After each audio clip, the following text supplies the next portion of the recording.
Welcome to you all. Welcome to participants today to the second demonstration of our framework for the development of sustainable national soil information systems and a run through of the framework and its supporting resources. So thank you all for joining our session today, which is our second session. And thank you to the people who've joined, who may have contributed to the development of this framework over the past 18 months, either through research or being part of interviews, contribution to interviews. This work has been a team effort. There's been a lot of co-creation with the global soil data community to bring this together. So it's not just been a job for CABI and ISRIC. It's been a real team effort to get us where we are today. So I'm going to just quickly introduce my team members that I've got on the call today, who will be doing the bulk of the speaking in the presentations and indeed facilitating conversations.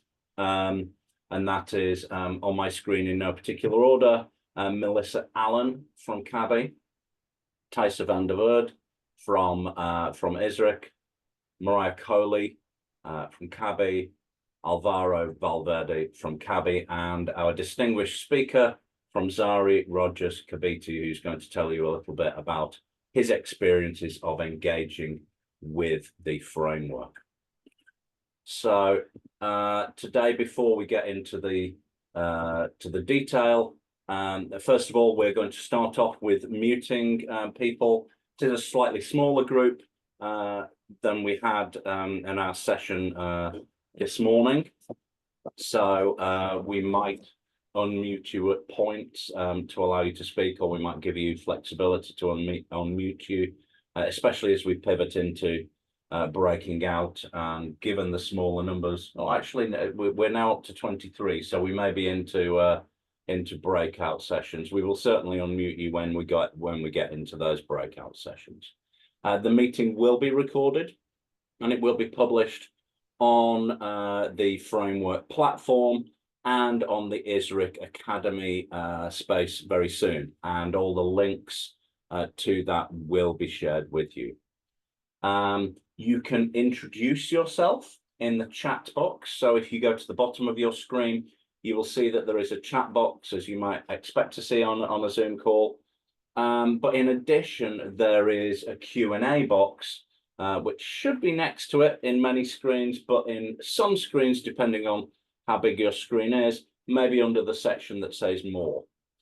Use that Q&A box to ask specific questions. So just use the chat for general observations and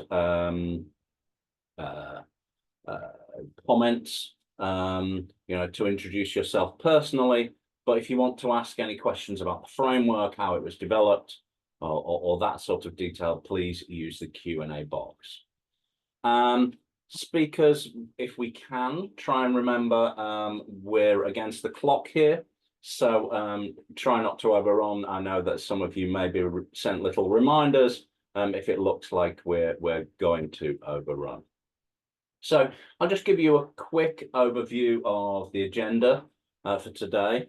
So basically, we'll be starting off with these welcomes here, and then we'll be pivoting into a discussion about the background of the project, a little bit about how the project came about and what it involved from Thaisa. And then my colleague Melissa will dive into the framework itself and talk a little bit about the engagement that was involved, the stakeholder engagement that was involved to bring it together, to co-create its development. Then Dr. Rodgers will say a little bit about Zambia's experience with the framework. This morning we talked about Ghana's experience of engaging with the framework. This afternoon it's going to be Zambia. And then after that, we're going to have conversations about the framework, your experience of it to date, your questions about it in a feedback session It says in a breakout room. Actually, I've just been reminded that the numbers I'm seeing also include the presenters. So Alvaro will tell me at the time whether we're at the tipping point for 2 breakouts. It may be 2 groups, or it may we'll stay in plenary, depending on the numbers at that point and the manageability of handling that conversation and the size of that. And then finally, we'll go into a closeout of the session, and we'll ask for some of your feedback through a survey at the conclusion of the event. But I'm hoping you'll be asking questions as we go along using that Q&A box, which should be on the bottom of your screen next to the chat or under that More button. So I think we're already ahead of time, which is good. So what I'm going to do is I'm going to hand you over to Thaisa from ISRIC, our key partner in this, to explain more about the research that went into developing the ZamSIS framework. Thaisa, over to you. Thank you, Martin. Good afternoon for everybody, or good morning where you're coming in from. So I will talk today about the background of the project, how the ZamSIS framework looks like, what the resources are, and then I will hand over to my colleague Melissa Allen from CABI, who will take you through the framework itself and how it looks like. My colleague Melissa will drop the link to this ZamSIS framework in the chat, so you can also click on that and walk with me through the framework. So if you click on the link, you will get to the homepage. And basically the homepage gives a little bit of background, basic information on what we're trying to do. You see the 2 main partners, which is CABI and ISRIC, and this whole process has been funded by the Bill Melinda Gates Foundation. So how did we get to this point? As you scroll down, you see a little bit about the project. Basically, Bill Melinda Gates Foundation asked us that they invested quite some funds into soil information systems, but they didn't have a good overview of what worked for soil information and what not. What made certain soil information systems last for a long time, and what made other systems did not last for a long time. And they basically asked us, could you see if you can try to understand that? And in this whole process, we talked to a lot of people, which helped us to develop the information that we have on this site. And as Martin already said, we do extend our great gratitude for anyone who provided information, insights, feedback, or anything to make this framework come about. On the homepage, you also see the link to the 3 main useful resources. I will get to that as well, but you can already get to the interviews that we did, the application of the ZamSIS framework, and the reports that are here.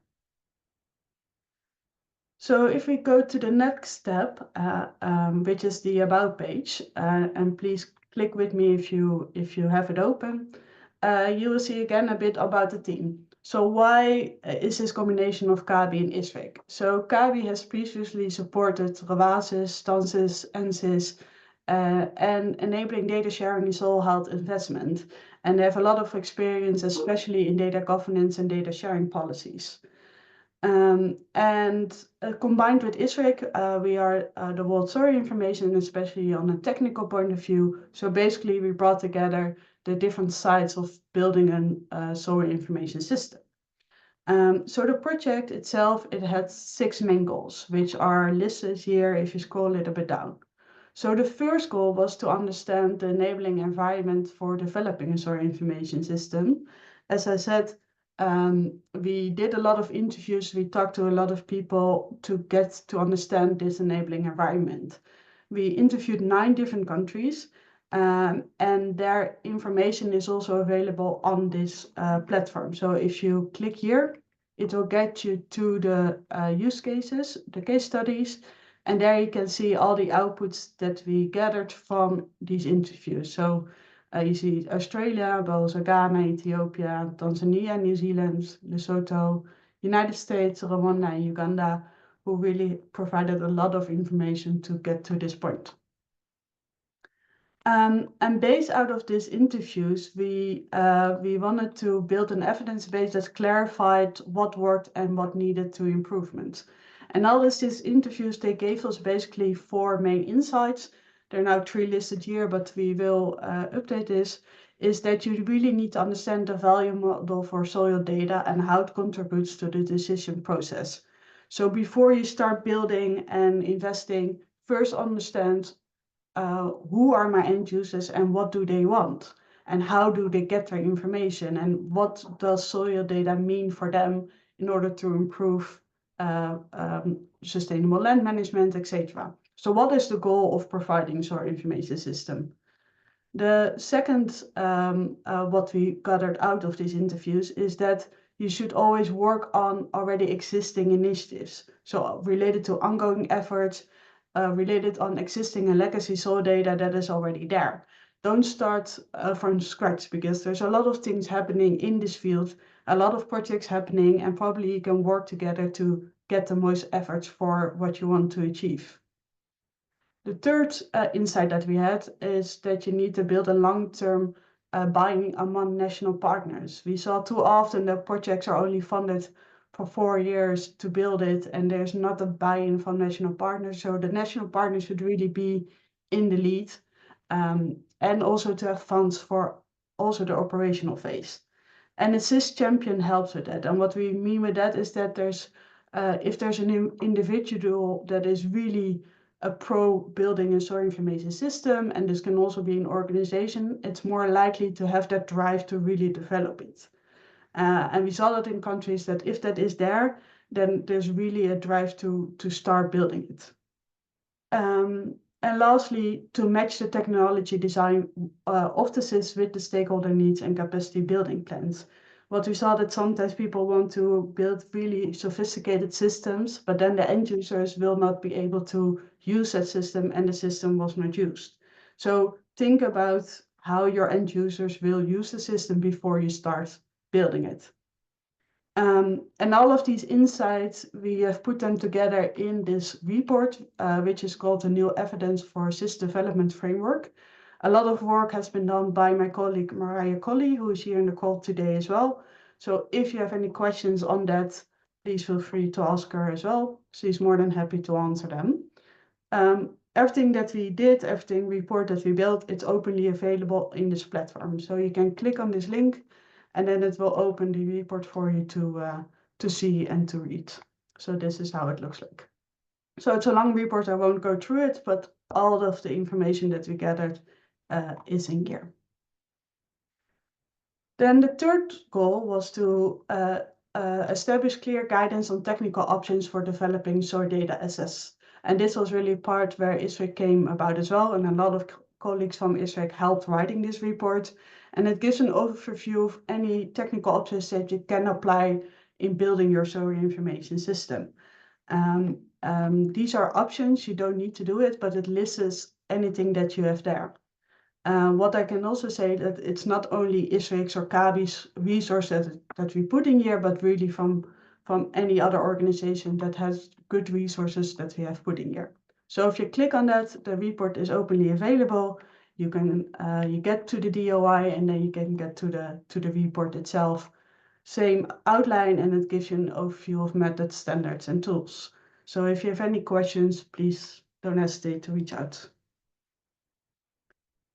Then we have the fourth goal was to develop an evidence-based framework for strengthening national ZIS designs, and that is basically what this website entails. Melissa will go through this after me, but you can click on here and you will get to the ZIS framework web page as well.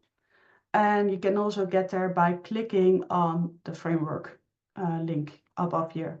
But I will leave it to Melissa to take us through that.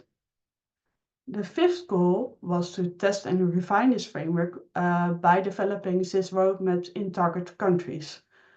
So we tested that in Zambia. So Mr. Rodgers, who is also on the call here, will present later on on this framework and this workshop. We went to Ghana a few weeks ago, and we had a small encounter in Kenya as well. Constantly we tested and refined it. So not only in this workshop, but also in presenting it on conferences, etc., talking to a lot of people. And with that, we gathered feedback every time.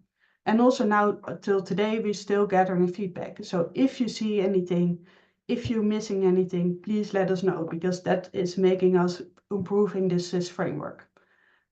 Also today, but also later on, if you say to us, I'm missing this, or I have a good resource that you can add, please let us know, and we are more than happy to put that in the framework.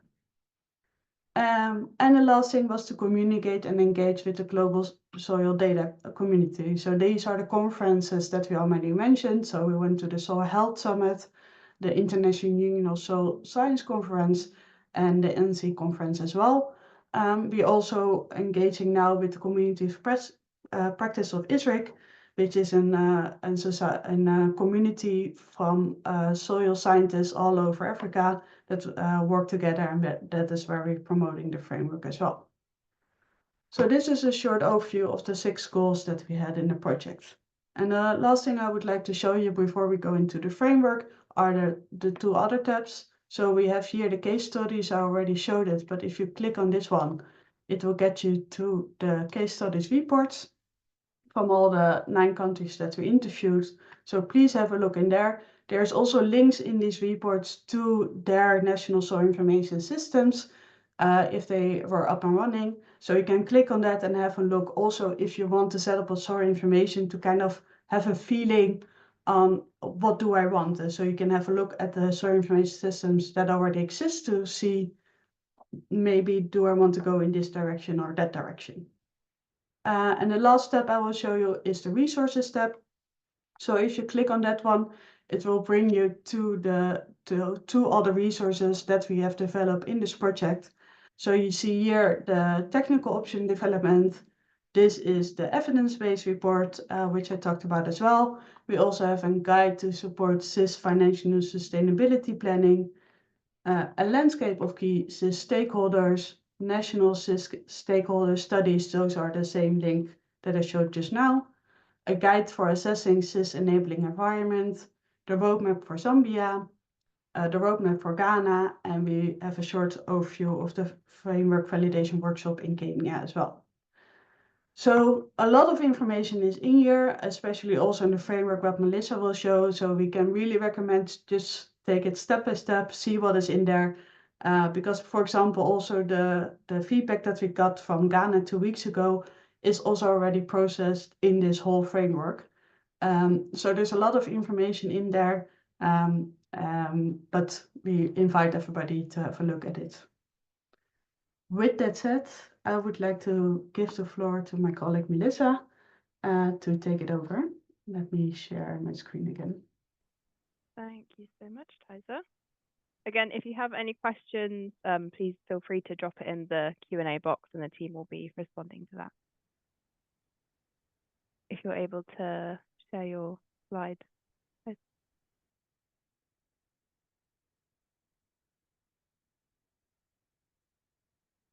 Great, if you go to the next slide. So I'll just start by giving you an overview of the framework for sustainable national soil information systems, which we are calling the ZIS framework, because it's a lot shorter and easier to say. And this framework is made up of 4 phases. So we have initiation, planning and design, implementation, and operational.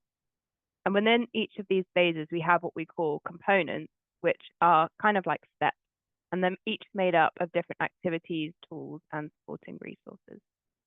So I'm just going to give you an overview of the first phase. So before you engage in each phase of the framework, you'll be directed to what we call the checklist or component 0. And that is just a bunch of questions, and it gives you yes or no or work in progress answers to help you identify what activities have you already covered, what's missing, and what do you need to prioritize. So we really encourage that as the starting point to help you know then, okay, I need to go to component 1, envisioning, as my first starting point. So initiation phase is primarily intended as a starting point for new ZIS development, although existing SISs may benefit from engaging with such activities within this phase. And it's made up of 6 components, as you can see, each with their different activities and supporting resources. Envisioning seeks to guide decision-making, strategic planning, and obtain national government buy-in from the very beginning. That's something that we've learned from our interviews was a key success factor in SISs. So it does this by setting clear definitions, objectives, long-term goals, and desired outcomes of the SIS. It's intended to be revised and aligned later on in the framework. It's definitely supposed to be an iterative process, so you don't just tick envisioning off and never return to it again. We definitely encourage people to go back as their SIS progresses throughout the lifespan of the SIS. The second component is enabling environment assessment, and this seeks to develop a detailed description of the existing system of institutions, policies, and resources surrounding soil data and information.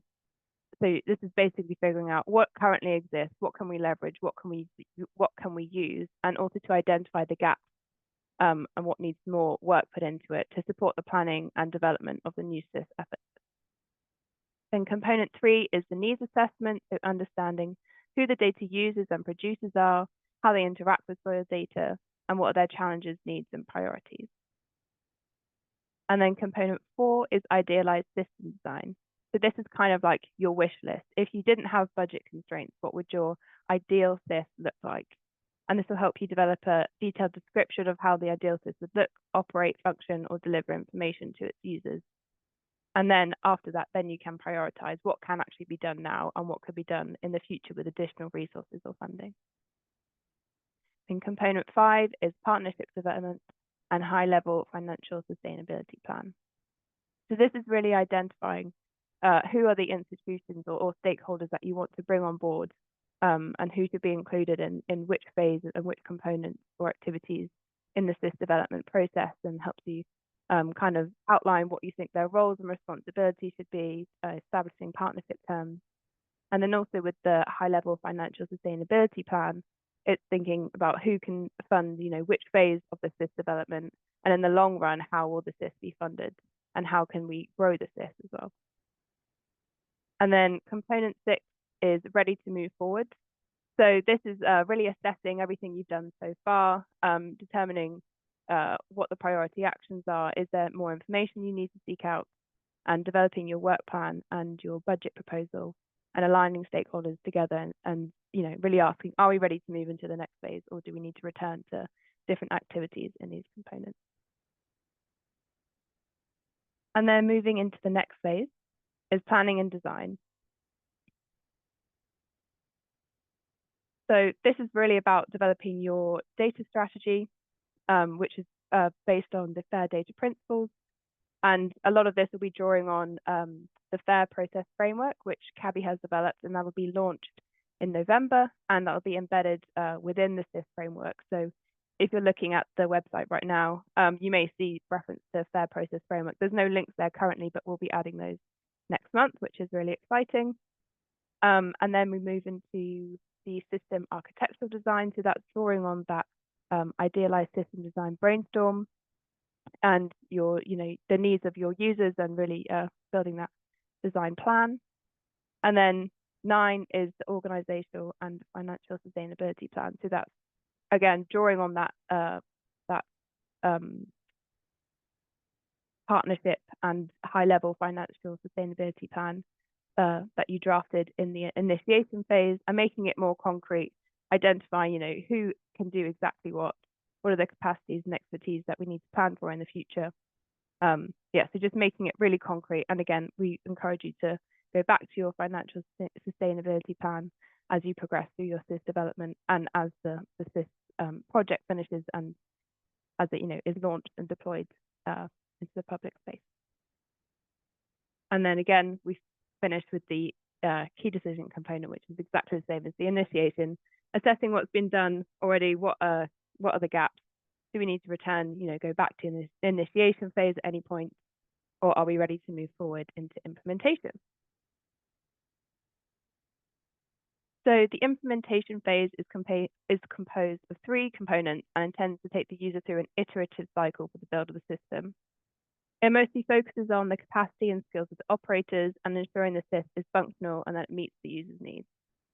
So again, we encourage that, if you're starting a SIS from scratch, that you start with a prototype, you start small, you test, you ensure that it meets your user needs, and then you continue to build on it from there. Again, user feedback is a big thing. Again, we encourage you to just keep going through that cycle and ensuring that it's fully functional, and then you can move into the deployment and the launch. And then the final phase is operational. So this is really about maintaining, reviewing, monitoring your SIS. And this is the key, I would say, the key phase once the project is over, to keep it running, to keep it going. And a lot of this is pointing back to earlier components, earlier activities. Do you need to go back to your financial sustainability plan? What's changed in your enabling environment? Are there new policies or new technologies that you need to take into consideration? And then how will this impact the SIS, and what updates do you need to make? And again, it's monitoring the impact of the SIS, the effectiveness of the SIS. Are we still meeting the user's needs? Are there new users that we can engage with? And then, so that is the 4 phases. I will now actually take you onto the framework platform, and I'm just going to show you a snippet of the initiation phase. So let me just share my screen.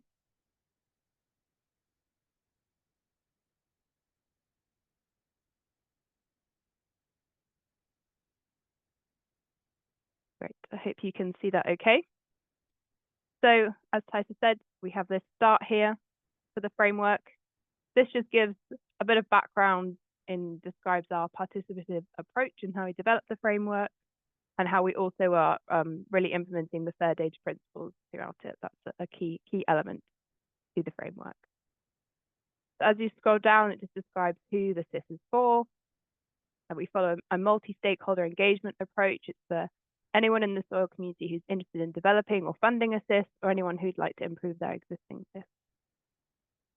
And then as you scroll down, it just describes a bit how you can use it. So as I already talked through in the posters, we have the 4 different phases. And if you hover over, you can see there's just a short description about what each of these phases is about. And if you click onto it, it can take you to the relevant page. And then as I scroll down, we have something called SIS archetypes, which are just generalized scenarios founded on the real life SISs to assist new users of the framework with identifying what key activities might be a good starting point based on their SIS development status.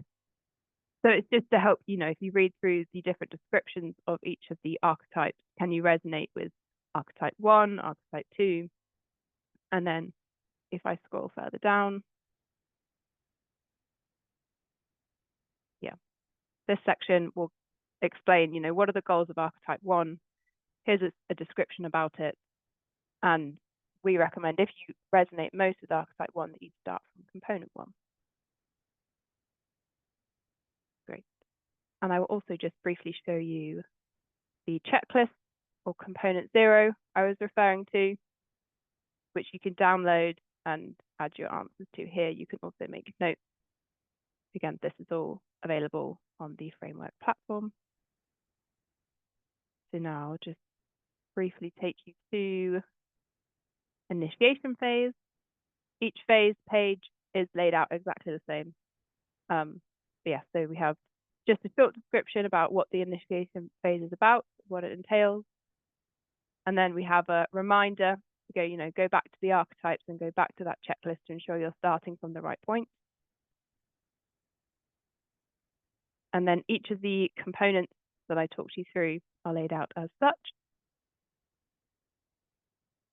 We have the objective of each component, definitions, and then you'll see a list of activities in needs assessment. It's just one activity. And if you select this, it'll then open up to some guiding questions for you. You don't have to go through every question. It's up to you really to choose what's most useful for you in your context. And then you'll also see supporting resources to help you complete these activities. Great, so I'm going to stop sharing now, Thaisa, and if you're able to share your screen.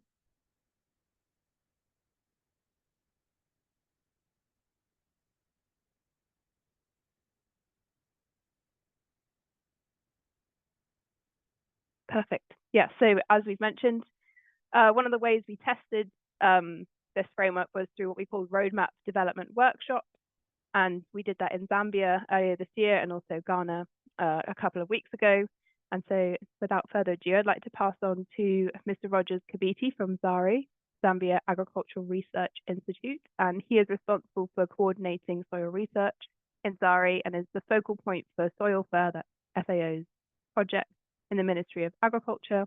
And Rodgers also holds a Master's of Science in Analytical Chemistry. I'd like to pass over to Rodgers now. Thank you. Thank you so much, Melissa. Thank you for that good presentation. So basically, I'll talk about the experiences that we had as Zambia in as far as the framework, the soil information system framework is concerned. Yeah, so we'll briefly look at I'll just give a short background of the Zambian soil information system, the idea behind it, and then the experience with the framework, as well as some experience from the workshop that we had with CABI and ISRIC in Zambia. And then, of course, we'll talk briefly about the elements or components that were quite helpful for the Zambian case, and then the next steps for our framework, for our soil information system. Next, please. So basically, in Zambia, we have the Zambia Agricultural Research Institute, which is a mandated department in the Ministry of Agriculture to generate soil information or soil data. And its key mandate is to adapt crop and soil technologies, as well as provide services for increasing agricultural productivity. So basically, ZARI, as we call it in short, is a producer of soil data and information. In addition to providing analytical services, in this case, for the soil information system, once established, ZARI will be the SIS owner. Next slide, please.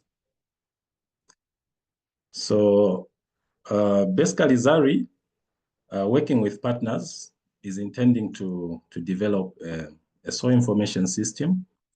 And as we all know, a soil information system is key in ensuring that you have accessible soil data, which will be helpful in making decisions in as far as soil management is concerned, in order to improve soil health, of course, and fertility.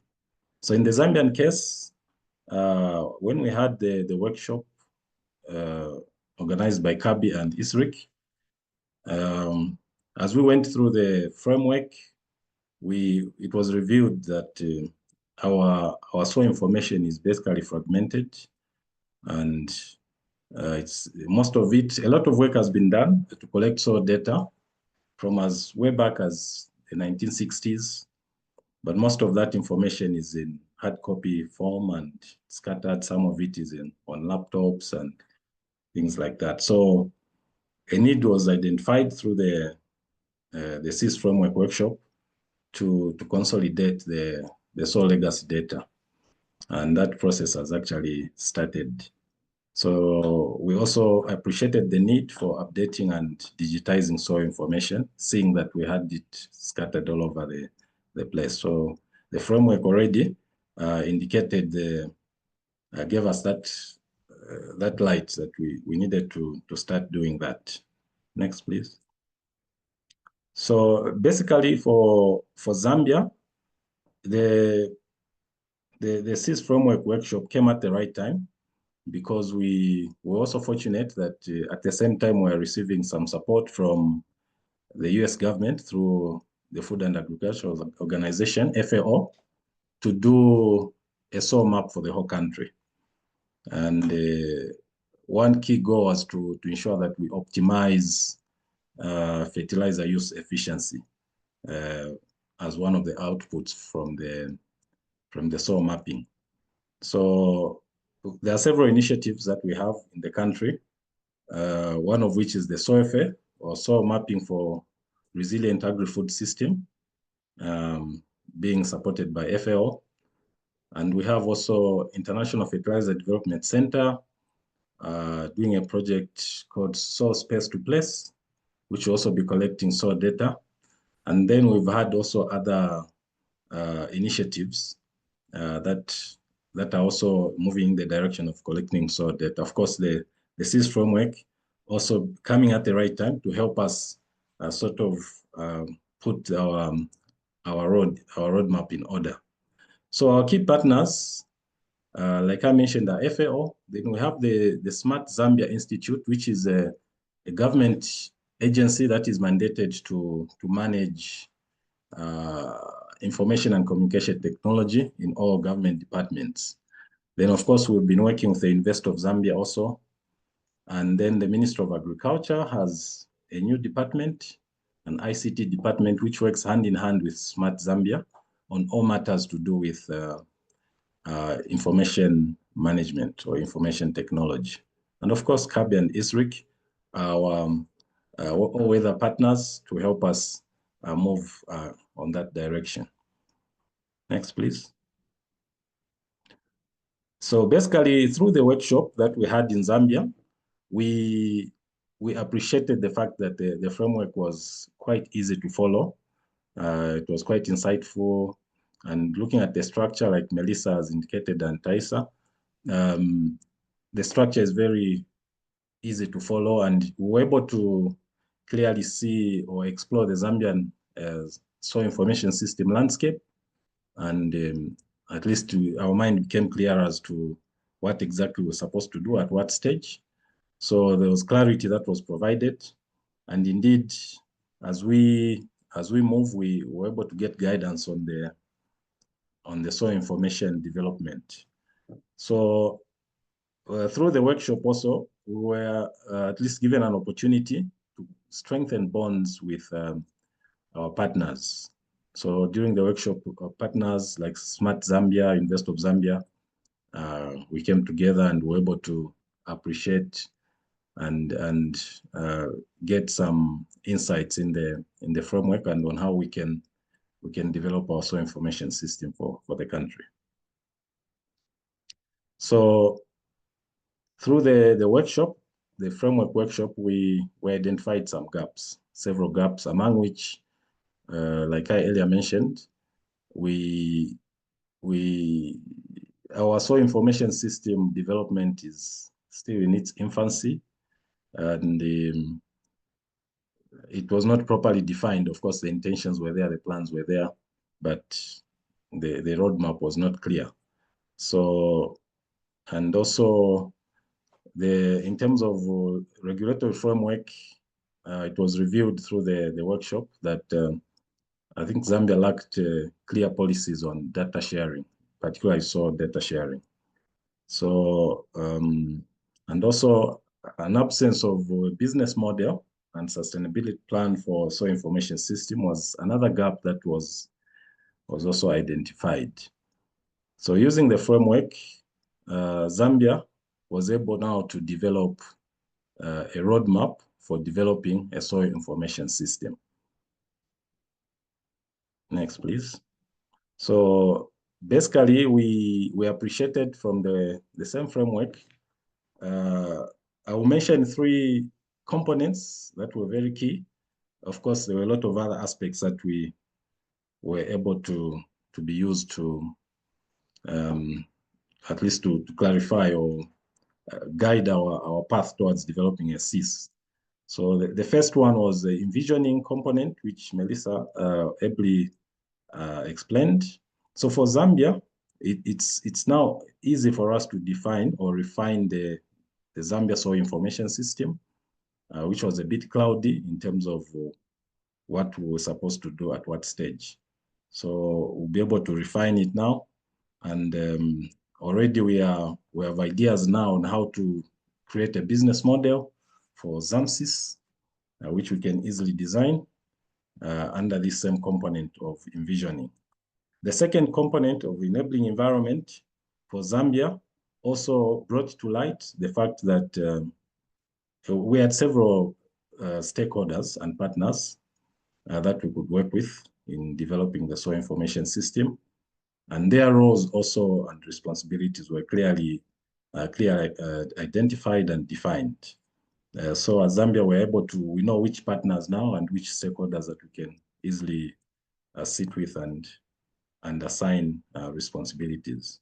And of course, the third component, which is needs assessment, there are mainly issues of capacity building for data users, as well as data producers, were also brought to the fore. At least now we know what we need to do in order to build capacity. In what areas do we need to develop capacity? Next, please. So basically for Zambia, what would be the next steps for us? So since we have the roadmap for developing a soil information system, we are already looking at the recommendations, the key recommendations that we provided in the roadmap that was developed from the ZamSIS framework. And the first thing, of course, is to refine our soil information system plan so that it's clear to all stakeholders, it's clear to the government, and using the framework and all the steps that are given as a guide, we will be able to refine that. And then secondly, we are also in talks with various stakeholders to be able to come up with a policy on data sharing, particularly soil data sharing, so that that can also inform how the soil data will be managed and how it will be shared. And then, of course, we intend to develop or design a ZamSIS architecture with partners, particularly Smart Zambia Institute, which is mandated to manage ICTs. We are already also discussing having meetings with them, and our basis for those talks is, of course, the framework that was developed. And not to mention the sustainable business plan. We know that for this soil information system to be sustainable, you need a business model. And this is well outlined in the roadmap, and we intend to also move in that direction. So as we are talking next week, we have plans to send out our soil surveyors who are going in the field, starting with our southern province, to collect soil samples as the first stage of the soil mapping exercise. And once they're in the field, we'll continue also having meetings with key stakeholders to look at all those elements that I've outlined. So all and above all, we intend to leverage the updated information on the framework as it has been shared with us on the website, the CABI ISRIC website, so that we continue being guided on how we're going to develop the soil information system in order to make this soil data available to our key stakeholders, the farmers, and indeed all other users of soil information. So we're very grateful as Zambia for the partnership and the guidance that we are getting from CABI and ISRIC and other partners. And we'll continue engaging so that we develop a good soil information system for Zambia. I thank you. So, thank you. Thank you for all those that have stayed, in some cases quite late in the evening in your particular geographies. Thank you very much for that. Thank you for your contributions, participants, those that have asked questions so far. That was very useful for us. We do hope to improve the framework on an ongoing basis, and your insights and your questions help us to do that. Thank you especially to Dr. Rodgers for your contribution today. That was very useful to hear about your specific experiences. There will be, on the conclusion of this call, a short survey that you'll receive as you log off the meeting. Just to note that if you open the survey link, you'll not be able to access it again should you close it. So please try and answer that short survey straight after the meeting if you can. There's just a few short questions in there. Again, talking specifically about whether you see value in the framework, and if yes, how could it be beneficial for you? What could we improve if you've already managed to look at it and indeed engage in it so far?